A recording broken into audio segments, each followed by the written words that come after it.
Seigneur. Alors,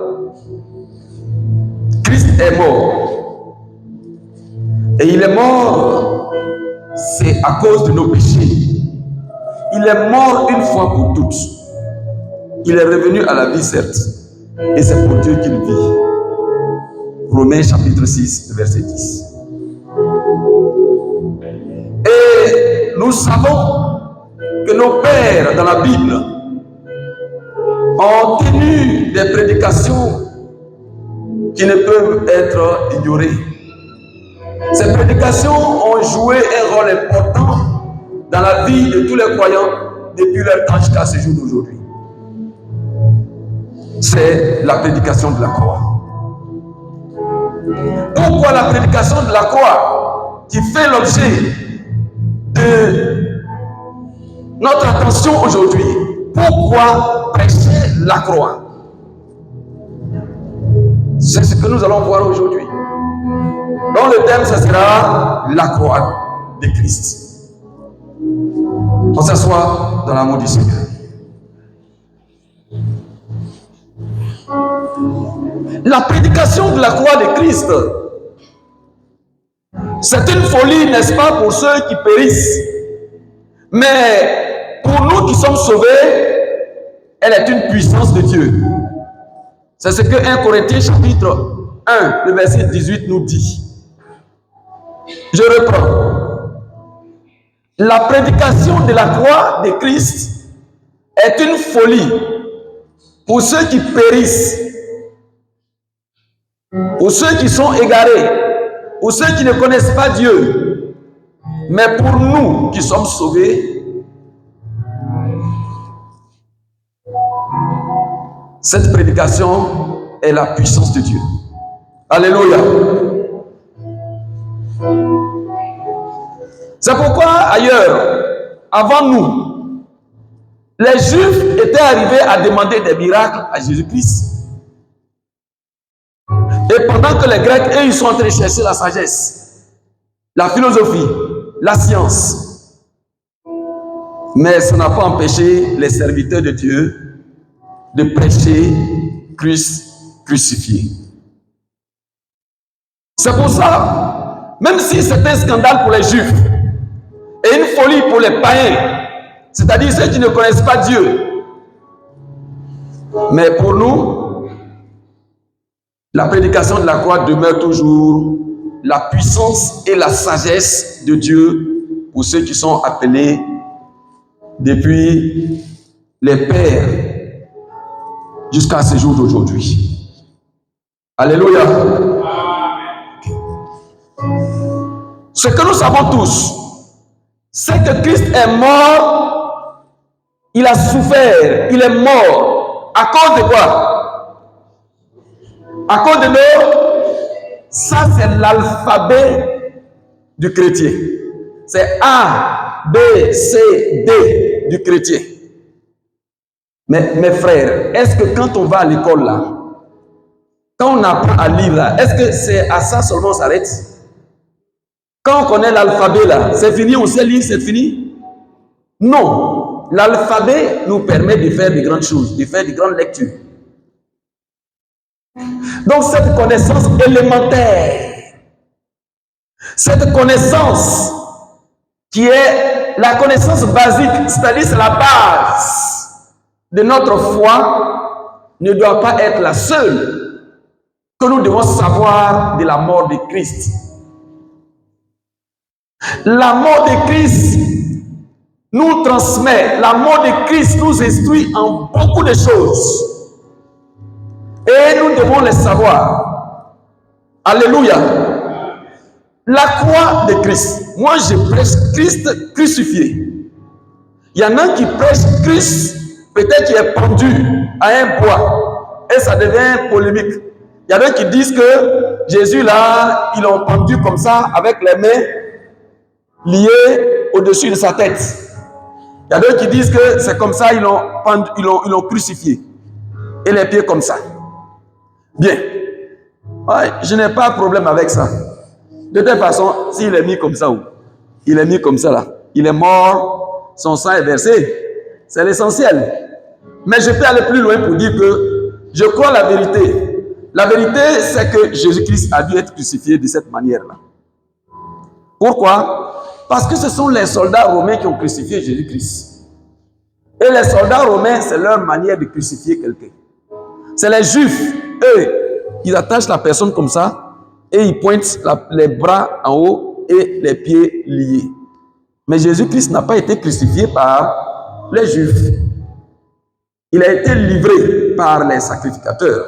Il a été livré par les Juifs et c'est les soldats romains qui l'ont tué. On est d'accord avec ça? Ok. Donc, quand tu es un soldat, la manière dont tu punis tes chances d'habitude, c'est comme ça que tu vas le faire. Et la Bible dit, et c'est clair, on dit Christ crucifié. La crucifixion, c'est... Aujourd'hui, quand on parle de la croix, on voit un symbole, n'est-ce pas? On dit faire croix. À l'école, les jeunes, là, on dit il faut faire croix sur ta feuille. Tu fais quoi? C'est un trait comme ça, tu fais. Croix. C'est pas ça?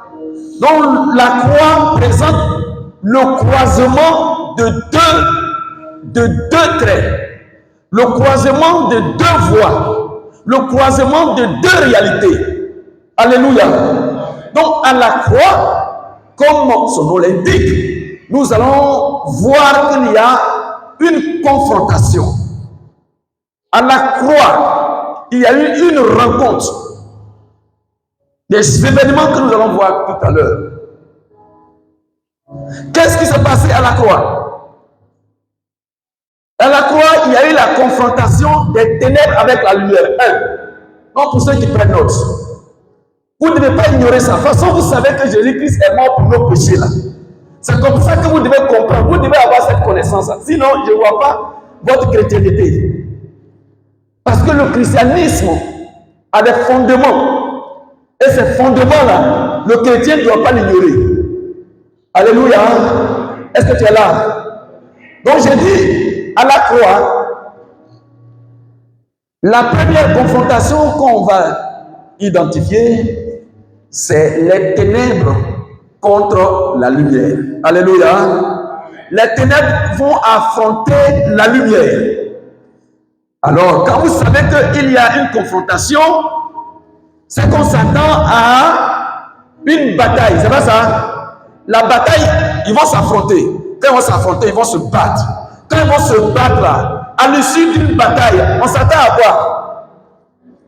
Soit à une défaite ou bien à une victoire. Alléluia. Vous savez où je suis en train de partir? À la croix, il y a eu combat entre les ténèbres et la lumière. Ce jour-là. Deuxième confrontation. Il y a eu combat entre la mort et la vie. La mort et la vie. Donc, de la même manière que les ténèbres et la lumière vont faire combat, vont s'affronter, de la même manière, la vie et la mort vont s'affronter. Il n'y a pas que ça seulement, il y a le troisième. Satan va affronter Christ à la croix. Ils vont se rencontrer. Ils vont s'affronter à la croix là. Ils vont s'affronter. Alléluia. Quatrièmement, il va y avoir une confrontation entre la loi et la grâce de Dieu. Alléluia. Je sais que ça ne vous est jamais passé à l'esprit. Mais quand on parle de la croix de Christ, quand on parle de la souffrance de Christ, quand on parle de la mort de Christ, ces quatre éléments-là sont à prendre en compte.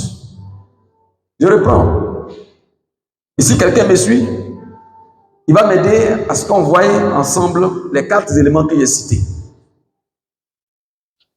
À la croix, on connaissait d'abord que c'était à cause de nos péchés. Il est mort une fois pour toutes. Selon Romains chapitre 6, le verset 10. Et aujourd'hui, on va plus loin. On n'est plus au CP1, on n'est plus au primaire, on est maintenant au secondaire, voire même au supérieur. Et nous connaissons plus. Et on nous apprend aujourd'hui qu'à la croix là, il y a eu 4 confrontations. La première, c'est quoi? Les ténèbres ont reculé. Alors, aidez-moi à chanter ça. Chantez bien, s'il vous plaît. On se lève ensemble.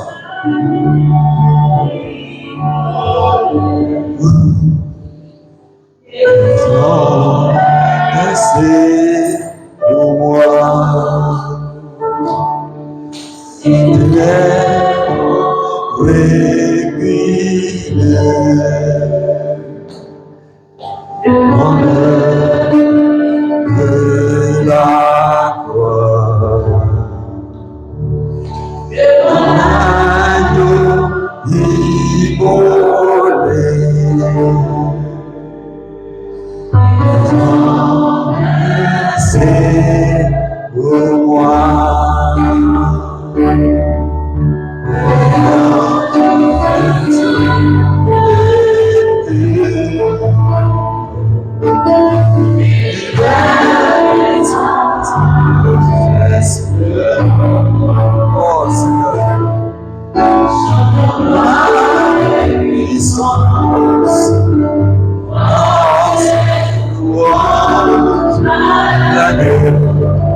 Merci Seigneur.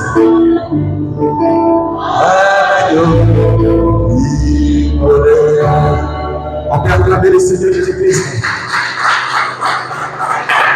La première confrontation, les ténèbres ont rencontré la lumière. C'est pas pour faire amitié. C'est pas pour faire amitié. C'est pour faire quoi? C'est pour faire combat. Alléluia. Donc c'est le premier élément que nous allons aborder. Les ténèbres ont osé s'attaquer à la lumière, à la croix de Golgotha.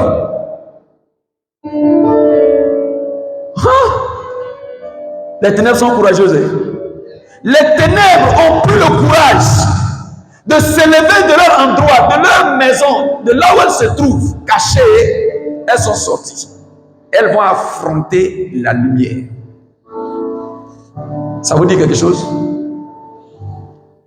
Satan se lève et il va oser s'attaquer au Dieu créateur du ciel et de la terre. Il n'est pas courageux. Les ténèbres sont courageuses ou bien elles ne sont pas courageuses? Ouais. Mais ce n'est pas le courage qui fait réussir. La victoire là, ne se trouve pas seulement dans le courage. Si c'est le courage qui donnait la victoire, Satan allait avoir toujours la victoire. Si c'était le courage qui donnait la victoire, les ténèbres allaient rencontrer la victoire. Alléluia. Mais il y a une puissance qui est au-delà du courage, qui fait que ton courage, s'il n'y a pas cette puissance, tu n'auras jamais la victoire. Alléluia.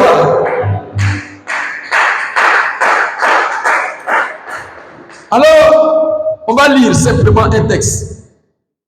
Et puis vous allez comprendre pourquoi souvent nous souffrons. On n'a rien fait et puis on subit des guerres injustes. On n'a rien fait et puis on subit des souffrances inutiles. Ce n'est pas que c'est nous qui avons provoqué cela. Parce qu'il y a les ténèbres qui se lèvent pour attaquer la lumière. Alléluia! Frère, vous êtes lumière ou vous n'êtes pas lumière? Sœur, tu es lumière ou bien tu n'es pas lumière? Les ténèbres vont t'attaquer. Les ténèbres vont t'envahir. Mais qui va remporter la victoire? Qui va remporter la victoire? Alléluia, alléluia, alléluia. Donc à la croix, on peut imaginer déjà la suite, non? Qui va gagner la victoire? Qui va gagner la guerre? C'est la lumière. on va lire un texte. On va lire un texte. Ça doit normalement vous dire quelque chose, ce texte-là, on va le lire. Je n'aurai pas besoin de commentaires.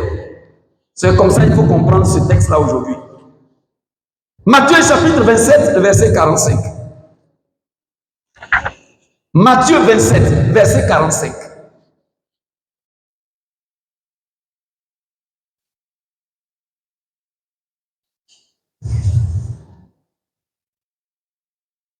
Matthieu chapitre 27, le verset 47. Ou 45. 45. Oui. Depuis la 6e heure jusqu'à la 9e, il y eut des ténèbres sur toute la terre. Est-ce que vous savez l'histoire, ce qu'ils sont en train de dire? De quoi il était question? Il s'agissait de là où Jésus-Christ a été crucifié là. Il était crucifié. 6e heure là, c'est ça qui est midi. Dans d'autres versions, ils vont parler de midi. Dans la version que j'ai ici, quand ils ont crucifié Jésus, quand ils l'ont crucifié, vous savez qu'ils l'ont très tôt pris le matin, ils ont fait le tour, et à partir de 9h, je crois bien, ils ont commencé à le traîner jusqu'à la montagne de Golgotha. Déjà à partir de 9h, s'il y a une bonne mémoire.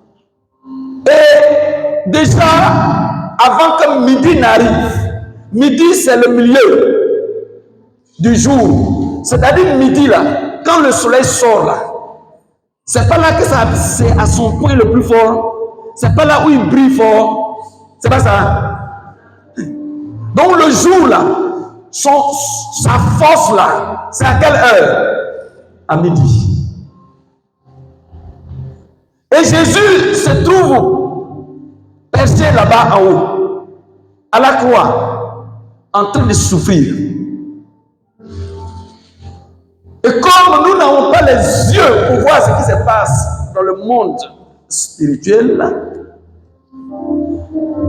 le Seigneur va faire voir à l'humanité ce qui se passe.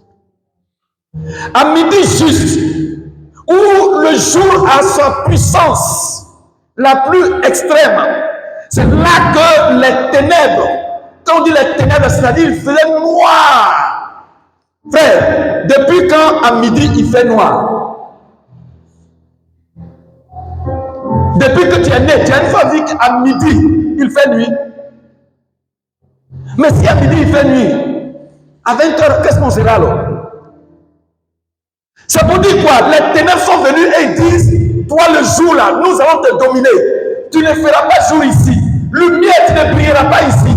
Lumière, tu n'apparaîtras pas. C'est nous les ténèbres, c'est pour nous la terre. C'est nous qui commandons. Donc à midi juste, ils viennent pour étouffer la lumière. Et le combat a duré combien d'heures? Ils ont dit à midi. 6e heure, jusqu'à quelle heure? 9e heure. Ça veut dire il y a combien d'heures? Les mathématiciens, ça fait combien d'heures? On compte. Ça a commencé par midi, c'est-à-dire 6e heure. On va faire 7e heure, 8e heure, 9e heure. Ça fait combien d'heures?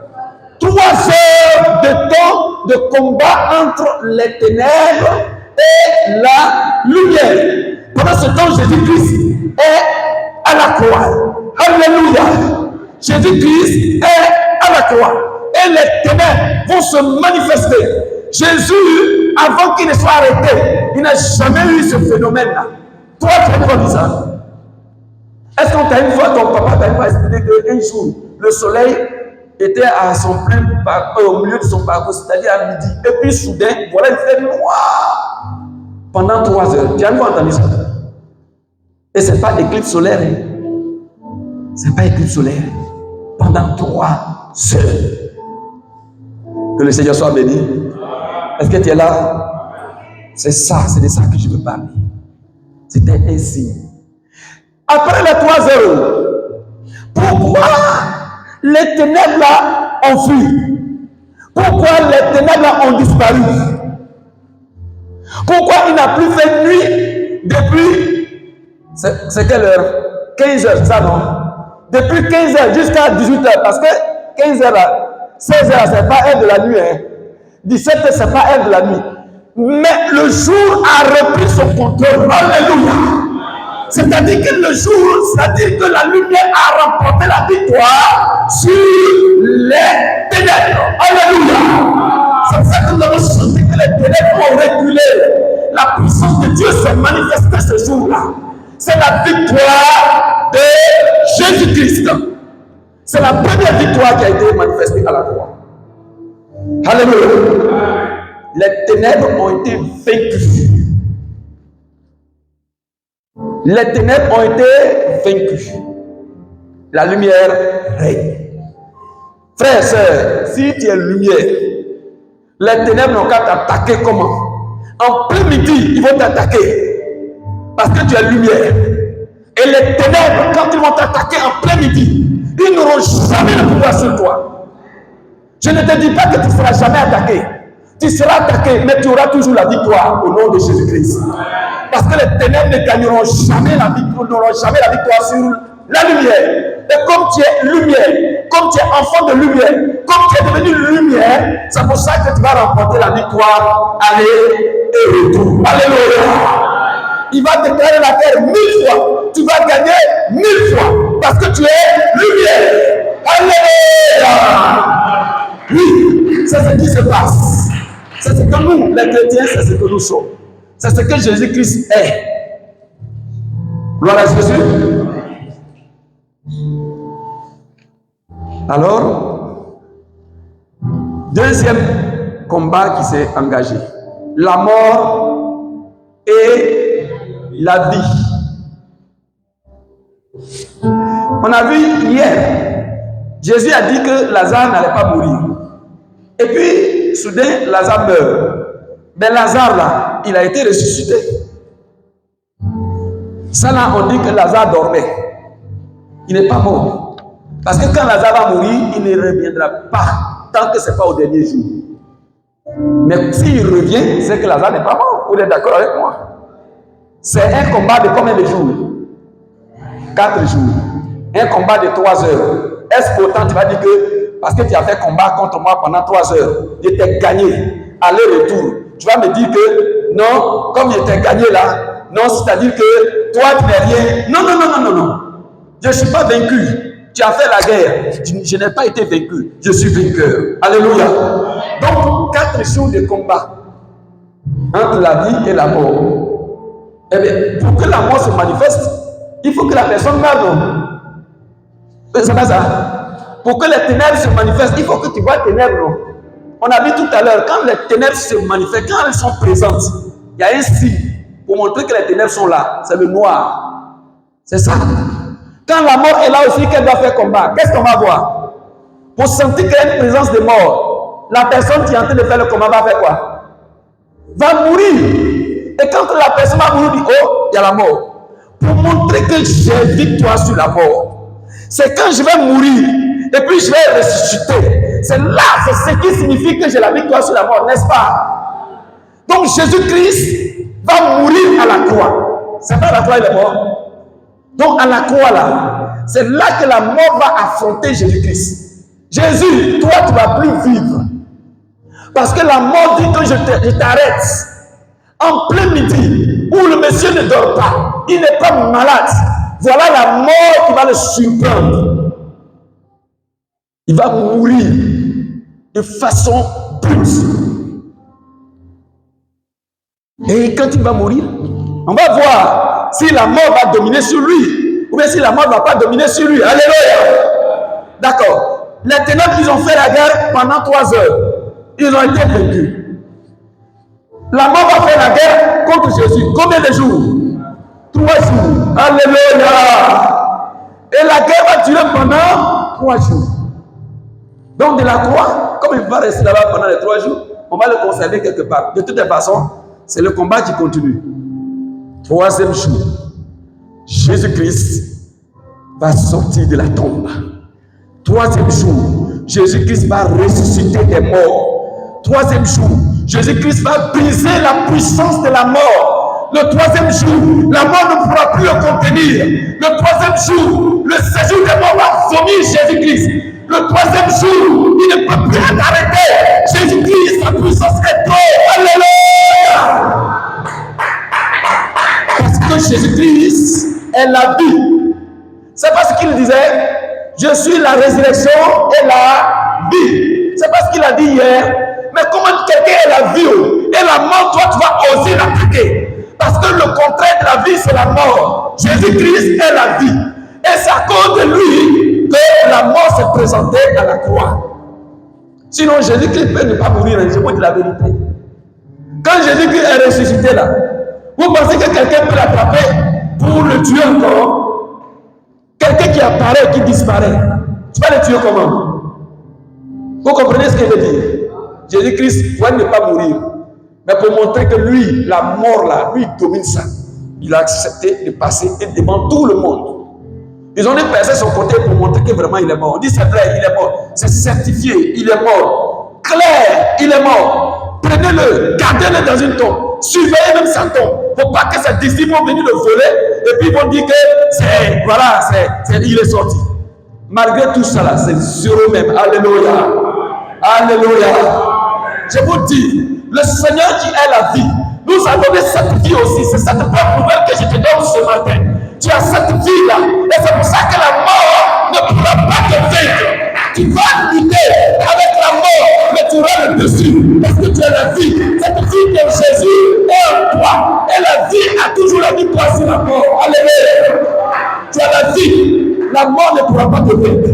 Ni aujourd'hui, ni demain.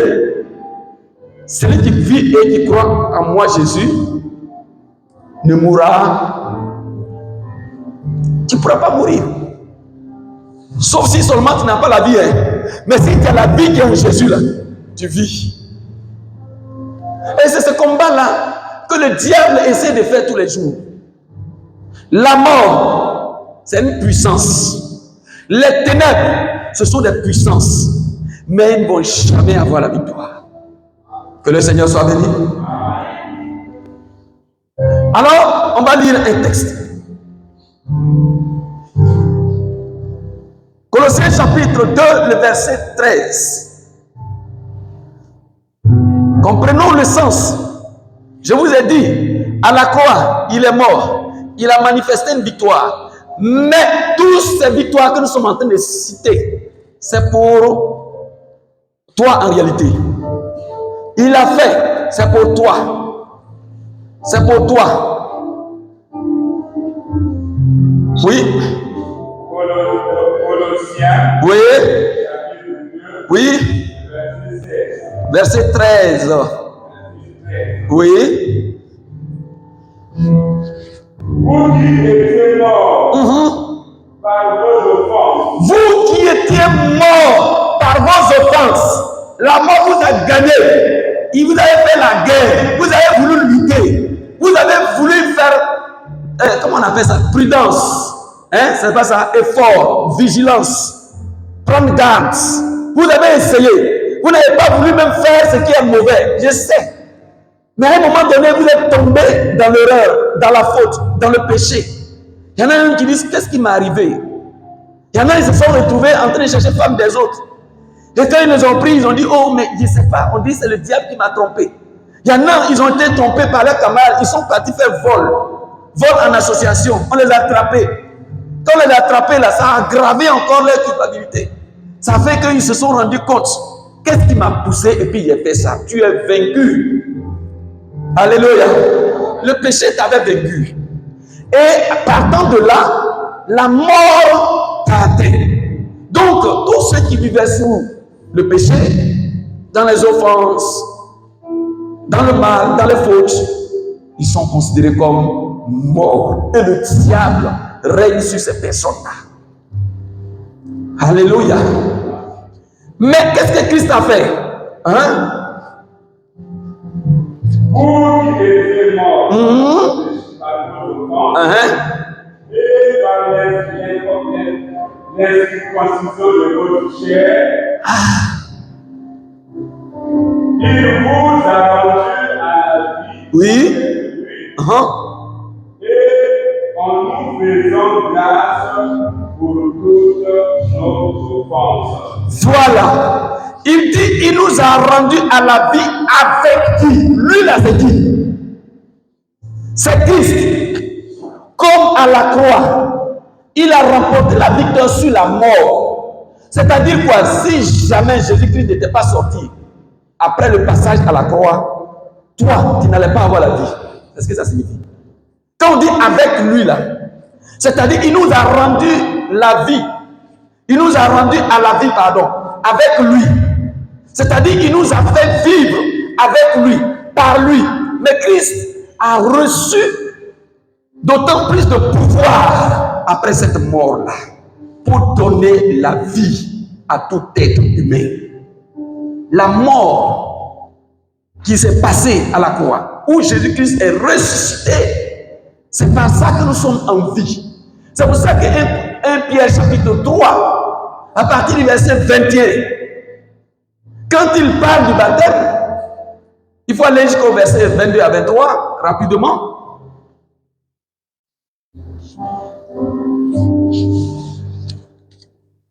On se dépêche et puis on va. Il dit quoi? Non, le baptême, il n'y a pas de circoncision de la chair.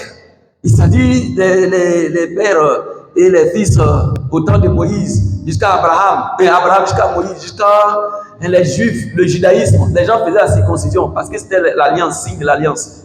Et quand tu fais ça, tu es devenu vraiment fils d'Abraham. Mais aujourd'hui, là, c'est vrai, on peut être juif, mais ce n'est pas ce signe qui nous fait devenir enfants de Dieu. 1 Pierre chapitre 3, le verset 21. Ok. Cette eau était une figure du baptême. Du baptême, oui. Qui n'est pas la purification des souillures du corps, Bien sûr. mais l'engagement d'une bonne conscience. D'accord. Envers Dieu. Et qui maintenant vous sauve. Donc l'engagement d'une bonne conscience. C'est-à-dire que le baptême là n'est pas la purification des souillures du corps. C'est-à-dire quand tu rentres dans l'eau là, que tu sors là, c'est pas pour te laver de tout ce qui est impurité de ton corps.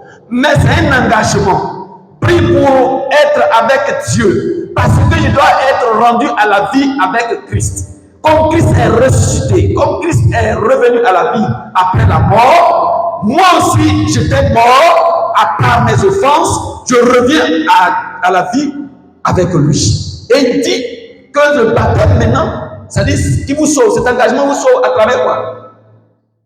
Et qui maintenant vous sauve, vous aussi, par la résurrection de Jésus. Donc la résurrection de Jésus là, ça sauve. La résurrection, ça veut dire revenir à la vie. Donc, quand Jésus revient à la vie, c'est-à-dire la victoire que Jésus-Christ a, me permet moi aussi de vivre. Bien aimé, mais comprenons. Attends, les hommes là, les chefs de famille, tu reçois la visite d'un bandit. Le bandit est venu pour tuer tout le monde. Et c'est toi qu'il attaque. Le premier, toi qui es le chef de famille. S'il t'a tué, il tue tout le monde ou bien il laisse. Mais il va tuer tout le monde. C'est pour ça d'ailleurs il cherche à te tuer. Donc il ne va pas chercher à tuer ton enfant d'abord. Parce que c'est l'homme fort qu'on cherche à éliminer pour pouvoir dominer sur les plus petits. Donc c'est pour ça que le combat là, entre Christ, la mort et la vie là, c'est pas notre petite mort où tu meurs et puis c'est... Non! Il s'agit d'une impuissance, d'une inactivité dans laquelle la mort devait plonger Jésus. Bon, imaginez-vous que Jésus n'est pas ressuscité. Il allait partir au ciel comment? Et s'il ne va pas au ciel, il allait préparer les places là comment? S'il n'est pas assis à la droite du Père, il allait intercéder comment? Donc vous comprenez que la mort voulait arrêter Jésus de continuer son travail de salut. Toi, tu allais te sauver comment? C'est ce que Satan voulait faire. Le bandit, il arrive, c'est le chef qu'il cherche à saisir. Et s'il a maîtrisé le chef, c'est fini. Alléluia. Maintenant que tu es à la maison, toi, tu es le chef. Il te tue. Et puis, il t'a coupé la gorge. Ou bien, je ne sais pas, il t'a poignardé. Au moins, il pense que tu es mort. Et qu'il va s'avancer. Maintenant, il dit, vous avez vu ce que j'ai fait à votre père. Et vous allez voir, celui qui est le premier n'a qu'à s'approcher. Couchez! Non, c'est quel petit qui a le courage de dire qu'il va affronter ces messieurs-là. Alléluia. Vous n'avez pas appris l'histoire de Goliath et David. Quand les deux camps devaient s'affronter, quand Goliath s'est présenté devant l'armée d'Israël, quand ils ont vu ce monstre-là devant, la taille de Goliath, il n'a rien dit d'abord. Mais les garçons là, ils ont plié les trucs pour mettre ça derrière et puis ils ont commencé à reculer. Alléluia. De ce petit garçon, il n'a qu'à s'approcher. Qui a le courage de s'approcher pour affronter Goliath? Ce Goliath-là, c'est la mort. Alléluia. C'est lui qu'aucun fils d'Israël n'a pu affronter. C'est là que David, qui est le prototype, qui est l'image de Jésus-Christ, il représente Jésus-Christ. Il dit, moi je vais t'affronter. Alléluia. Et maintenant quand le petit est en train de dire, c'est toi qui es-tu, toi? Et écoutez, regardez comment Goliath était arrogant. Il dit, mais toi petit, je vais te finir tout de suite. Vous connaissez l'histoire, non? Il a parlé. Goliath a avancé à pas sûr. Je vous dis, si c'est l'assurance qui donne victoire, là, Satan allait avoir la victoire. Mais même si tu as l'assurance que quelque chose te manque, tu n'auras pas la victoire. Alléluia. Cette chose-là, c'est la victoire de Jésus-Christ. Alléluia. Cette chose-là, c'est la puissance de Jésus-Christ. Il faut avancer avec sûreté. Oh, il n'y a rien parce que tu comptes sur ta force, parce que tu comptes sur ta puissance, parce que tu comptes sur tes compétences. Mais tu vas échouer. Tu vas échouer. Ce qui donne la victoire, c'est Jésus-Christ. Alléluia. Alors, vous savez, quand Goliath a pris le devant, tous ceux qui sont derrière Goliath, ils sont restés derrière là-bas, les supporters. Waouh! Non, c'est bon d'avoir un fort chez soi. Hein. Alléluia. Quand tu as quelqu'un qui est fort dans ta famille, c'est bon, c'est pas bon. S'il y a un problème, il va te défendre. C'est bon, non? Alors, donc le peuple, les Philistins étaient fiers. Ouais, et puis ils sont là comme ça, ils disent non, non, Dieu est bon quoi. Non. Heureusement que du côté de Dieu, il y a David qui a compris que c'est avec Dieu qu'on fait des exploits. Qu'avec Dieu, quand Dieu est là, quelle que soit la taille de ce qui se présente devant toi, ce n'est rien du tout. Alléluia. N'aie pas peur de sorciers. Alléluia. N'aie pas peur de féticheurs. Alléluia. N'aie pas peur de tous ceux-là qui font le poids dans le poids des choses contre les justes, contre les saints. N'aie pas peur. Quelles que soient les forces, le Seigneur est avec toi. Tu es la vie. Tu es la vie. Là, c'est la mort. Ils sont dans le camp de Goliath. Ils sont dans le camp de Satan. Ils sont dans le camp de la mort. Mais toi, tu es dans le camp de la vie. Lui, Jésus-Christ est tout. Lui qui ne fait jamais de choses dans le combat. Tu es du côté de Jésus. Et dans ce combat-là, tu vas toujours vivre parce que tu es la vie. Alléluia. Oui, je te dis la vérité. Ce n'est pas parole. Ce que je te dis là, c'est ça qui se passe. C'est pour ça que je veux que ce matin, que tu t'engages. Si quelqu'un est ici qui ne s'est pas engagé réellement à suivre Jésus, s'il n'a pas encore été ramené à la vie avec Jésus-Christ, je te prie de le faire, s'il te plaît. Tu gagnes et tu gagnes. Alléluia. Voilà. Ok, donc on poursuit. On a vu Goliath. Il a dit, bon, prenez celui que vous voulez, mettez-le devant moi. S'il est vaincu, c'est que vous êtes des hommes morts. C'est ça, David va s'avancer. Quand ils ont coupé tête de Goliath, le reste là, ils ont fait quoi? Oh, ils ont mis dedans. Ils ont mis dedans. Ok. Parce que ça là, c'est Goliath, notre homme fort, il a été vaincu. Mais c'est fini. C'est pour ça que si Jésus-Christ avait été vaincu, nous là, on pouvait faire quoi? Toi, tu vas dire quoi devant Satan? Tu vas dire quoi? Les anges combattent contre Satan. Et puis c'est toi. Toi, tu vas dire quoi? Oh, tu as quelqu'un à cause de Jésus-Christ. Alléluia. Tu es une femme à cause de Jésus-Christ. Tu es vivant à cause de Jésus-Christ. Tu es puissant à cause de Jésus-Christ. Parce que Jésus-Christ n'a pas été vaincu. Il a été ressuscité. Et quand il voit ça, quand Satan voit, il dit non. Ce que j'ai fait fausse route. Je me suis trompé. Je n'aurais pas dû le faire. Alléluia. Et nous allons voir tout à l'heure, nous allons lire des passages à leur égard. Comment Jésus-Christ les a massacrés. Et ça fait pitié. Quand il réagit, il dit, mais c'est devant nous ici, là, il fait son malin et puis il fait ses choses. Sinon, quand ils ont rencontré Jésus, il sait. C'est ça, n'ayez pas peur. quand nous sommes en face de situations où le démon se manifeste, disons, Jésus-Christ t'a vaincu. Alléluia. Ok. Donc, regardez maintenant dans 1 Corinthiens chapitre 15, versets 54 à 57.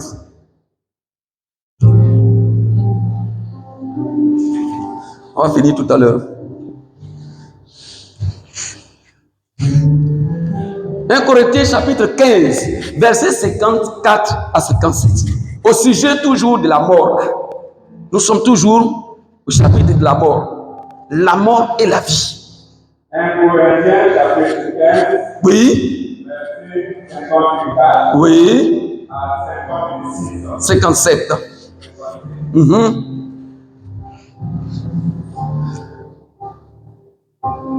Lorsque le corps Oui. Corruptible. Pour la revêtu d'incorruptibilité. Oui.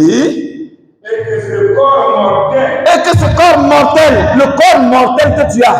Regardez comment ça dit, le corps qu'on a là, on appelle ça corps mortel. Parce que la mort dominait dessus. Le corps qu'on a là, c'est un corps mortel. Est-ce que vous comprenez? Est-ce qu'on comprend ça? C'est-à-dire, on a quelque chose qui est mortel, qui a recouvert quelque chose d'immortel. C'est pour ça que tant que Jésus-Christ n'a pas déposé sa vie en toi, tu demeures un être mortel. Et tu es mort, tu es mortel. Ton corps ne peut rien faire. Alléluia. Ok, allons-y. Et donc, quand on dit que ce corps mortel, ce corps qui est corruptible, qu'on peut facilement détourner de la voie de Dieu, quand il aura revêtu l'incorruptibilité, dès ce moment-là, quelque chose va se passer. Continue. Et que le corps mortel a revêtu l'immortalité. L'immortalité. À un moment donné, bien aimé, notre corps va revêtir l'immortalité. On ne mourra plus. Parce que la mort sera totalement radiée de l'univers. On ne parlera plus de la mort. Ça n'existera plus. Est-ce que nous savons ça? Information, détail. La mort va disparaître de l'histoire. Ça va disparaître à un moment donné de l'univers. On ne parlera plus de la mort. Alléluia. Mais ça a commencé, cette victoire a commencé depuis la croix de Golgotha. Alors s'accomplira la parole qui est écrite. La mort a été engloutie dans la victoire. La mort a été engloutie dans la victoire. Victoire, c'est-à-dire que le combat qui est engagé, finalement il a été englouti, c'est-à-dire effacé. On ne parle plus. Parce que quand tu combats contre quelqu'un, tu le gagnes. Ça ne veut pas dire que tu l'as tué. Oui. Est-ce qu'on l'a tué? Quand il te frappe, aller-retour, ça ne veut pas dire qu'il t'a tué. Mais tu n'as plus bouche, c'est ça. Ta main te frappe. C'est pas ça? Hein? Les supporters, un équipe gagne aller-retour chaque fois. Et quand on dit il y a match, ton cœur se fait comme ça. Dit encore aujourd'hui, il va me laver. Mais oui, mais ça ne veut pas dire que l'équipe n'existe pas. Donc Jésus a vaincu la mort, mais ça ne veut pas dire que la mort a été supprimée actuellement. Alléluia, est-ce qu'on est d'accord dessus? Donc on dit, il aura, le combat continue encore. On l'a vaincu, c'est vrai. Mais quand il a frappé quelqu'un, il est tombé. Quand tu veux l'éliminer là, tu l'as vaincu, non? Tu continues de donner les points. Quand tu continues de donner les points, tu donnes, il est immobile, tu continues de donner. Qu'est-ce qui va se passer? Il va faire quoi? Il va mourir. C'est là qu'il va disparaître. Il ne pourra plus jamais se lever encore pour venir te faire la guerre. C'est ce qui se passe. La mort, on est en train de le tabasser, on est en train de le traîner. À un moment donné, on va complètement l'écraser et puis c'est terminé. Est-ce qu'on est d'accord dessus? On comprend bien. Alléluia. Avant là, il n'y avait pas ça. Maintenant, avec Jésus-Christ, depuis que Jésus-Christ est venu, depuis la croix jusqu'à ce jour, c'est ce qui se passe. On continue. Oui. Oh mort! Oh mort! Où est ta victoire? Où est ta victoire? Oh mort! Oh mort! Où est ton aiguillon? Où est ton aiguillon? Ta puissance. Où ça y est? On continue. L'aiguillon de la mort, c'est le péché. Vous comprenez? La mort là n'est rien. La mort n'est pas puissante tant que le péché n'est pas là. l'aiguille qu'il prend pour travailler là. Piqûre, je ne sais pas comment il faut dire. Couteau, arme que la mort prend pour tuer l'homme là. C'est le péché. Vous comprenez? Comme ça, ne jouez pas avec le péché, s'il vous plaît. Tu joues avec le péché, tu es en train de donner les munitions, tu es en train de donner les outils, tu es en train de donner couteau à Satan pour dire, prends, tiens, tue-moi. C'est ce que tu es en train de faire. Quand tu regardes à gauche, à droite, parce que tu n'es pas là-haut, il n'y a pas un frère à côté, puis tu rentres plat, ni vu, ni connu, tu finis, tu sors. Il faut dire, quand tu sors, tu dis, bon, le couteau, Satan, où tu es, viens prendre le couteau là. Voilà, j'ai fait couteau, viens me tuer. C'est ce que ça signifie. Mentir, voler, faire tout ce que vous savez qui n'est pas bon, c'est donner à la mort la puissance. C'est pour ça que n'osez pas aller au village en insultant une sorcière ou bien un sorcier. Il y a des gens qui disent, quand tu insultes un sorcier ou bien tu parles carrément mal à un sorcier, tu l'as vaincu. Oh, c'est le contraire, ils t'ont tué. Qui t'a blagué comme ça? C'est là même qu'ils vont te tuer parce que tu as ouvert une brèche. C'est là même qu'ils vont te tuer. Ah bon? Petit, c'est toi comme tu es à Libreville et que nous on est au village ici. C'est comme ça qu'ils me traitent. Ils vont tirer ta bouche pour que tu dises paroles dures. Ils vont s'appuyer dessus pour te faire du mal. Il ne faut jamais céder à cela. Au contraire, il faut leur parler avec douceur. Voi-même n'est pas du tout répliqué. Si tu vois que tu ne veux pas supporter, quitte. Il faut aller loin.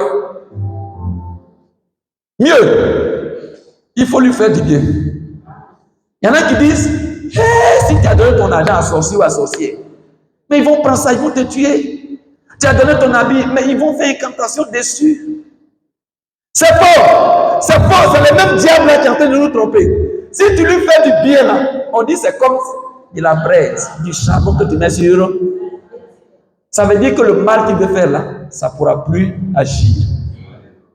Voilà, Dieu, chez nous là, chez nous, notre force se trouve dans la compassion, dans l'amour, dans la miséricorde, dans la justice, dans ce qui est bon. Eux là, leur force se trouve dans le mal, dans l'injustice, dans tout ce qui est méchanceté. Quand ils font ça, c'est ça, eux, ils sont leur force. Nous là, c'est le contraire, attention. Donc notre péché, le péché là, c'est une faiblesse pour nous. Est-ce qu'on se comprend bien? Donc c'est ce que le passage peut nous permettre de comprendre. On termine rapidement. Et la puissance du péché, c'est la loi. Aïe, quelle loi? La loi de Dieu là ou bien la loi de Satan? Vous pensez que c'est de quelle loi il s'agit ici? C'est de la loi de Dieu. Je ne suis pas sorti de mon thème, mais je suis dedans. C'est la loi de Dieu.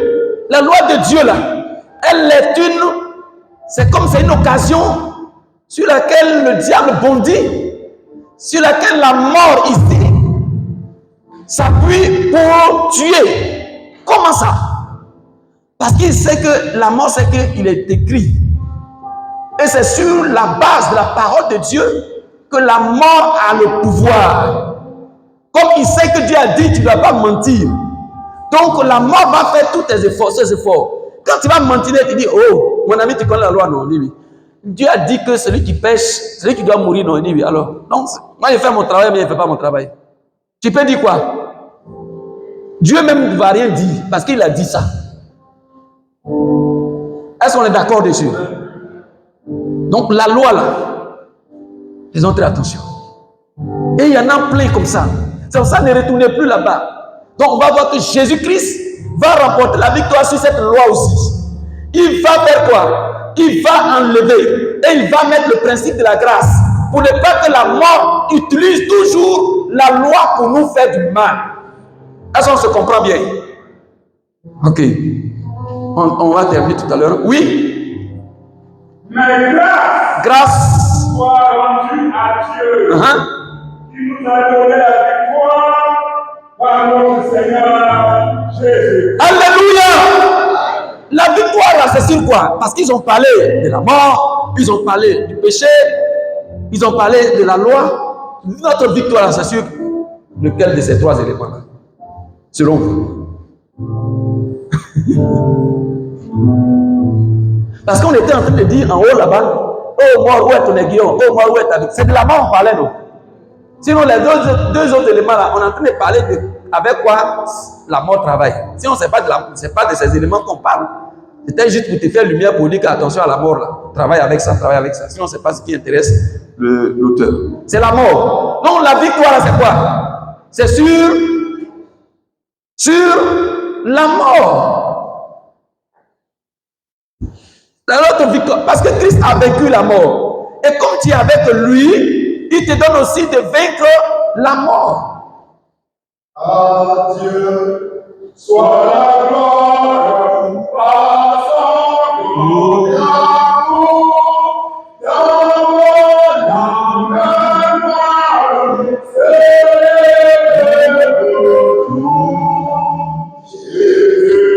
celui qui n'a pas Jésus-Christ ne pourra pas bénéficier de cette victoire sur la mort.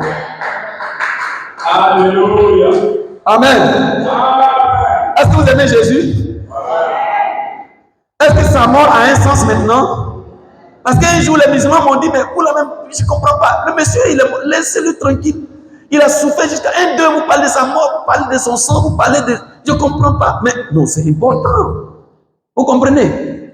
C'est à cause de ça que nous sommes vivants. Que le Seigneur nous bénisse. On passe rapidement au troisième point.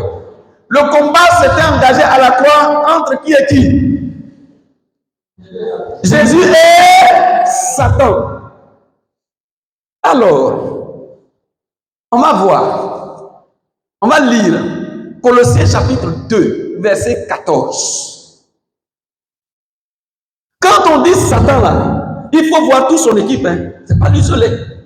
Tous les petits démons, les puissances, les trônes, les dignités, les autorités, les dominations, ils sont dedans. Tous ceux-là, ils sont dedans. C'est ceux-là qu'on appelle la puissance démoniaque. Allons-y, lisons rapidement. Colossiens 2, 14. Oui. Il a effacé là-dedans les ordonnances nous condamnaient et il subsistait contre nous. Et il a détruit en le plus haut à la croix. Ah! Ça, c'est une partie, on va voir ça tout à l'heure pour terminer. Mais c'est pas fini, c'est pas... Est-ce ici là, est-ce qu'on parle de Satan ici? Le verset ne parle pas de Satan. Vas-y au verset 15. Verset 15. Il a dépouillé. Il a... Hein?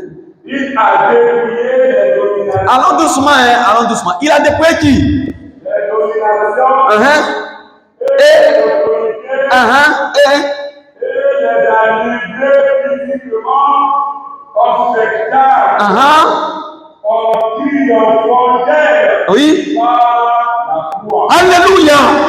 Est-ce que c'est clair? Est-ce que le passage là est clair? Est-ce que c'est parole inventée de l'homme? Non. Il dit, la Bible dit que par la croix, je commence par la croix, par la croix, c'est-à-dire au moment où Jésus-Christ était livré sur cette montagne de Golgotha, c'est de ça qu'on parle. À partir de là, il y a eu quelque chose qui s'est passé dans le monde spirituel. Les dominations là, vous savez ce qu'on appelle domination? Vous pouvez lire dans Éphésiens chapitre 6. Il y a ce texte-là, qui est là. Éphésiens chapitre 6, ça va dire verset 12, combien là? Jusqu'à 18. Alors, il dit, nous n'avons pas à lutter contre quoi? La chair et le sang, mais contre les esprits. Oui, allons-y. Éphésiens chapitre 6. Oui. Verset 12. Oui. Car nous n'avons pas à lutter contre la chair et le sang. Oui. Mais contre les dominations. Contre les dominations. Ah, les dominations sont là encore. Donc nous avons à lutter contre les dominations. Ah, on a entendu tout à l'heure domination. Dans Colossiens chapitre 2, le verset 15. On est d'accord? Oui, contre Les autorités. Aïe, vous avez entendu autorité encore ici. Alors Paul dit que nous avons à lutter contre ces autorités-là, contre ces dominations. Oui, contre qui encore? Contre les princes de ce monde des ténèbres. Oh, les ténèbres ont été vaincus déjà depuis depuis les 3 premières heures. Est-ce qu'on est d'accord dessus? Alléluia. Mais eux là, c'est là-bas où ils ont été vaincus là. Leur QG qui a été brûlé par Jésus là, qui a été délogé, ils ont été délogés. Ils savent ça. Ils seront se cacher encore là-bas. Et de là-bas, ils quittent pour nous faire la guerre. Contre les esprits méchants, dans les lieux célestes. Ils ne sont même pas même sur la terre ici. Vous choquez. Quand ils veulent faire la guerre, ils descendent et puis ils font la guerre. Quand ils finissent, ils sont dans leur QG là-bas. Ils sont entre ciel et terre. C'est dans les lieux célestes. On est là ici, on est en train de chercher. Quand ils veulent te faire la guerre, de là-bas, on peut commander. On n'avait pas vu guerre de quoi? Israël avec Iran. Est-ce qu'ils se rendent sur le terrain là-bas? Ils sont depuis leur pays là-bas, ils pouf. Et c'est comme ça ils vont. Hein. Depuis leur ciel là-bas, ils peuvent lancer des traits enflammés. Vous comprenez? Et c'est contre ceux-là que nous sommes en train de lutter. Toi, tu es dit pour lutter contre ces esprits que toi, tu ne sais même pas où ils sont exactement. Tu ne les vois même pas même. Tu as fait cette guerre là comment? Et on dit c'est contre eux que nous avons à lutter. Gloire soit rendue au Seigneur. On dit par la croix. Jésus-Christ a fait quoi? Il a fait quoi? Il les a livrés publiquement en spectacle. Regardez ces répétitions. Sinon, publiquement, c'est spectacle aussi, non? Ça y est, devant tout le monde. Il n'a pas fait ça dans le secret. Mais est-ce que les gens voyaient ça? Est-ce que vous savez que c'était ce qui s'était passé? Qu'à la croix, là, Jésus-Christ les a livrés en spectacle. C'est-à-dire qu'il les a terrassés. C'est pour ça qu'il dit il les a terrassés, il les a tabassés. S'il veut parler comme un homme. Ceux-là, ces esprits, ils connaissent Jésus. Quand il dit Jésus, pardon, pour les celui-là. Jésus, nous a montré le jour de la croix là. Et si on savait, on n'allait pas le provoquer. Alléluia. C'est comme un petit voyou là, lui il vient et puis c'est un général, il s'en va chercher à provoquer. Or derrière lui, c'est une troupe. Mais pour eux, ils vont te montrer, si tu n'es pas mort. Quand on te dit encore, voilà général, il faut aller l'attaquer, tu vois. Alléluia. Il les a livrés en spectacle. En triomphant d'elle, il a triomphé. Jésus a triomphé. Jésus a triomphé. Il a triomphé de cette autorité-là. Il a gagné la victoire. Il a gagné la guerre du Ouest. Il a eu la victoire sur ses esprits. Vous comprenez? Je parle de ça parce que notre foi là n'est pas solide. Parce que de toute façon, tu fais même là, tu as peur même des sorcières. Ta foi n'est pas solide. Moi, je vois ça, non? Quand il y a un petit problème là, même petit mal de tête là, même là, tu as problème avec ça.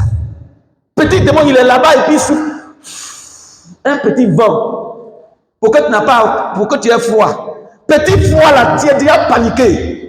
Est-ce que tu sais qu'on les a livrés en spectacle? Est-ce que tu sais que par la croix de Jésus-Christ, ils ont été vaincus? Est-ce que tu sais qu'ils ont été dépouillés de leur autorité, de leur puissance? Qu'ils ne peuvent rien faire, c'est leur flocon qui est là, c'est leur corps. Mais pourquoi tu trompes encore? Donc, la mort de Jésus-Christ, c'est ce que nous sommes en train de célébrer. Quand on dit notre victoire, notre salut, c'est de tout ça là qu'il est question.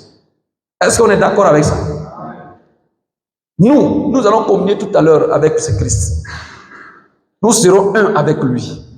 Sa victoire, c'est la nôtre. Mon problème, c'est son problème. Mais tous ceux qui ne vont pas communier avec lui, par ce signe-là, ah, vous avez raté, hein? Cherchez une occasion à vous mettre en règle pour communier avec le Seigneur. Alléluia. Donc Jésus les a vaincus. La dernière victoire, c'est sur la loi. Comprenez ça aujourd'hui.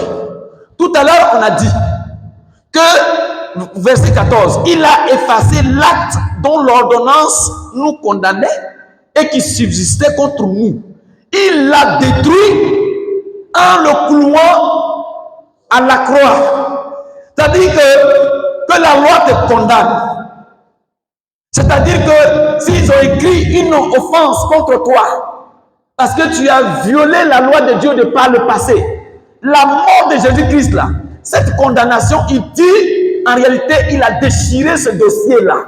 C'est-à-dire qu'il a effacé. Sur ton casier judiciaire, c'était un voleur. Au ciel, quand tu vas à la justice de Dieu, quand tu veux demander ton casier judiciaire, c'était voleur, c'était menteuse, c'était ceci. Le Seigneur a déchiré cela à la croix de Golgotha. Alléluia. Et maintenant, cela ne va plus subsister contre toi. C'est ce qu'il est en train de dire. Alors, nous devons comprendre que Jésus-Christ a fait un acte remarquable. Il a posé un fondement solide par le passage à la croix de Golgotha. Alléluia. Ok, le dernier passage que nous allons prendre. Prenons Romains chapitre 6, le verset 14. Nous avons lu tout à l'heure que la puissance, c'est dans l'aiguillon de la mort, c'est le péché. Et la puissance du péché, c'est la loi. C'est pas ça? Ok.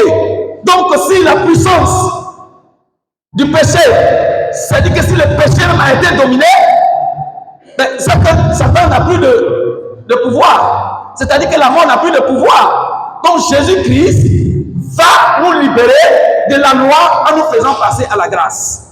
Pour ne pas que la mort tire parti de la loi toujours pour nous faire du mal. Écoutez, Satan ne connaît pas la grâce. Satan ne fait pas grâce. Lui, il ne fait pas cadeau à quelqu'un. Vous comprenez? Quand Satan te donne quelque chose, il va te réclamer 1000 fois ce qu'il t'a demandé, ce qu'il t'a donné. Satan ne connaît pas la grâce. Satan ne pardonne pas. Lui ne connaît pas pitié. Satan ne demande pas pardon. C'est pour ça qu'ils sont restés dans leur état jusqu'à présent. Ils ne connaissent pas la repentance. Ils ne connaissent pas le regret. Ils ne connaissent pas la miséricorde. Ils ne connaissent pas la compassion. C'est ce qui est le propre de Satan. Mais pour nous, notre force, c'est la grâce de Dieu. C'est pour ça que nous sommes fils et filles de la grâce de Dieu. Donc, alors, qu'est-ce qu'il a dit dans Romains chapitre 6, verset 14? Car le péché le péché n'aura point de pouvoir sur vous. Moi, je suis dedans au ciel. Sur nous. Le péché n'aura point de pouvoir sur nous. Pourquoi? Puisque vous êtes non sous la loi, mais sous la grâce. Alléluia. Oui, nous ne sommes plus sous la loi. Nous sommes sous la grâce. Malheur à toi, si tu retournes encore à la loi, tu vas trouver le péché là-bas. Quand tu vas trouver le péché, la mort ne va pas te louper. Mais si tu es sous la grâce de Christ, tu ne pourras pas être manipulé par le péché, encore moins la loi. Et nous donc, nous voyons cette grâce, ça a été ratifié. Notre alliance a été signée. Que par la croix, il est passé pour prendre l'encre, son bic là, avec lequel il va ratifier, c'est-à-dire il va signer le dossier de notre alliance là, notre contrat avec Dieu et nous là. C'est à la croix qu'il a signé ça. Alléluia. Donc quand il a signé ça là, le dossier là, c'est-à-dire l'alliance là, on appelle ça l'alliance de la grâce. Alléluia. Et c'est ça qu'il allait faire à la croix de Golgotha. Et donc le dossier de la loi là, le dossier de Moïse là, a été déposé. Et désormais, nous avons sous nos mains un nouveau dossier, le dossier de la grâce et de la vérité. C'est ce qui s'est passé. Est-ce qu'on comprend maintenant la profondeur de la mort de Jésus-Christ? La croix là, il y a quelque chose de bon dedans. Que le Seigneur nous bénisse. Alors, Romains chapitre 10, verset 4 dit que oui, et nous ne sommes plus sous la loi, mais nous sommes sous la grâce. Pourquoi? Romains 10, verset 4. Oui. Car Christ est la fin de la loi. Car Christ est la fin de la loi pour la justification de tous ceux qui croient. Ce matin, là, tu es libéré au nom de Jésus-Christ. Et il dit dans le livre de 1 Jean chapitre 5, verset 4. Oui, parce que tout ce qui est né de Dieu triomphe, et la victoire qui triomphe du monde, c'est notre foi. La foi en tout ce que le Christ a fait à la croix. C'est ça qui fait que tu triomphes du monde. Donc tu triomphes aujourd'hui, tu triomphes demain, tu triomphes après-demain, parce que ta foi que tu as placée en Jésus, c'est ça qui te sauve, c'est ça qui te guérit, c'est ça qui te libère de toutes les maladies que l'homme ne peut pas soigner. Alléluia! Alléluia! Ce matin, nous sommes là pour célébrer cette mort de la croix. On va célébrer J'aime l'homme de Galilée. Oui, j'aime Galilée. C'est mon fardeau enlevé. Oui, j'aime de Galilée. J'aime l'homme de Galilée. J'aime l'homme de Galilée. En fardeau